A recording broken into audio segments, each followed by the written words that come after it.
Hi guys, welcome back to my new video. ఇవాళ video ఏంటంటే ఇవాళ నైట్ జరిగే మ్యాచ్ గుజరాత్కి ముంబైకి మోస్ట్ ఎగ్జైటెడ్ మ్యాచ్. ఎందుకు నేను మోస్ట్ ఎగ్జైటెడ్ మ్యాచ్ అంటున్నానంటే ఈ మ్యాచ్కి మెయిన్గా నేను ఒక 2 కీ పాయింట్స్ చెప్పబోతున్నాను. ఆ 2 కీ పాయింట్స్ ఏదో వీడియోలో చూద్దాం. ముందుగా మన ఛానల్ని ఫస్ట్ టైం విజిట్ చేసినట్టయితే లైక్, షేర్, సబ్స్క్రైబ్ చేయండి. ఓకేనా? ఇక వీడియోలోకి వెళ్దాం.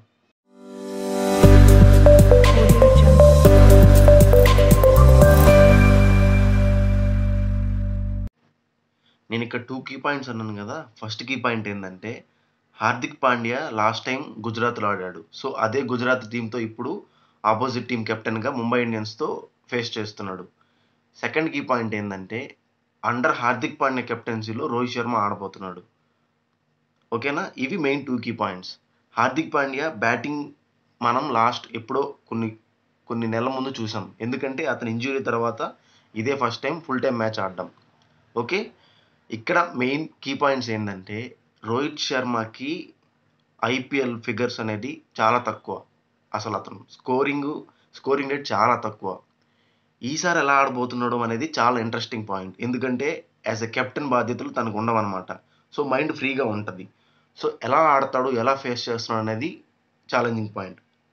ఎందుకు చెప్తున్నానంటే అప్కమింగ్ మనకి T20 ఇంటర్నేషనల్ వరల్డ్ కప్ ఉంది. సో అది మైండ్లో పెట్టుకొని యాజ్ ఎ ప్లేయర్గా అతను ఎలా ఇన్నింగ్స్ని ప్రారంభిస్తాడో చూడాలి. మనం చూసినట్టయితే వరల్డ్ కప్లో అతను ఫియర్లెస్ గేమ్ ఆడాడు. యాజ్ ఎ కెప్టెన్గా ఉన్నా కానీ 5 బాల్స్ ఆడినా 10 బాల్స్ ఆడినా యాజ్ 3 ఓవర్స్ ఆడినా ఫియర్లెస్ క్రికెట్ ఆడాడు. అదే ఇక్కడ కొనసాగిస్తే ఎలా ఉంటుంది?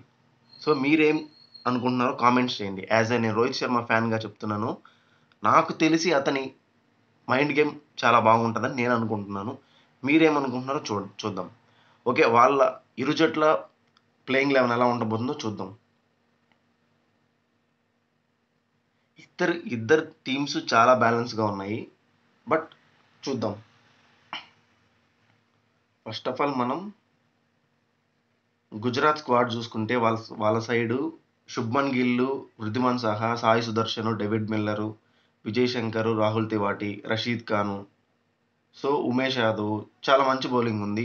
బ్యాటింగ్ లైనప్ కూడా చాలా బాగుంది. విలియమ్సన్ ఉన్నాడు. Matthew Wade Australia World Cup గెలిచింది కదా, మాథ్యూ వేడ్ ఉన్నాడు.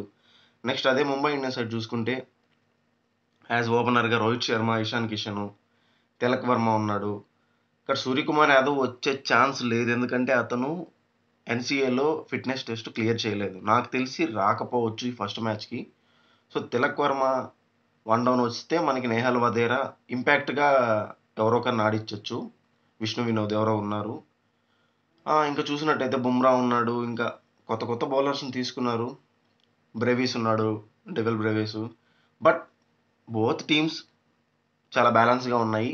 బట్ ఇక్కడ టాస్ కీలకం అనమాట. టాస్ ఎవరు గెలిచారనుకో వాళ్ళు చేసింగ్ తీసుకోవడం చాలా బెస్ట్. మీరు చూసినట్టయితే గత 3 మ్యాచ్లు, ఫస్ట్ మ్యాచ్ ఆర్సీబీ చెన్నై జరిగింది కదా, హోమ్ గ్రౌండ్ ఎఫెక్ట్ మనకు కనిపించింది, చెన్నై గెలిచింది. సెకండ్ మ్యాచ్ పంజాబ్కి ఢిల్లీకి, పంజాబ్ గెలిచింది. థర్డ్ మ్యాచ్ కూడా హోమ్ గ్రౌండ్ ఎఫెక్ట్ మనకు కనపడింది. సో ఎవరైతే హోమ్ గ్రౌండ్లో ఆడుతున్నారో వాళ్ళే గెలుస్తున్నారు లాస్ట్ 3 మ్యాచెస్. ఇప్పుడు అప్కమింగ్ రన్నింగ్ జరుగుతుంది రాజస్థాన్ది, వీళ్ళది లక్నో సూపర్ జైంట్స్ది. చూద్దాం ఈ రోజు ఏం జరగబోతుందో. లాస్ట్ 3 మ్యాచెస్ అనేది home ground effect, home ground ఎవరు ఆడుతున్నారో వాళ్ళకి హెల్ప్ అయ్యింది. సో ఇవాళ ఏం జరగబోతుందో చూద్దాం. ఆఫ్టర్నూన్ మ్యాచ్ జరుగుతుంది. నేను మోస్ట్ ఎగ్జైటెడ్ అనమాట. ఎందుకంటే నేను రోహిత్ శర్మ ఫ్యాన్ కాబట్టి. సో అందుకే నేను ఈ వీడియో చేస్తున్నాను. యాజ్ ఏ ప్లేయర్గా అతను బ్యాటింగ్ లైనప్ ఎలా ఉండబోతుందో ఈ ఐపీఎల్లో నేను చాలా ఎగ్జైటెడ్గా ఉన్నాను. ఓకే, మీరు ఎవరి ఫ్యాన్స్ ఇవాళ? గుజరాత్ అయితే గుజరాత్, ముంబై అయితే ముంబై. ప్లేయింగ్ 11 అనేది మీరు కామెంట్స్లో మెన్షన్ చేయండి. Thanks for watching guys. Please to subscribe to my channel.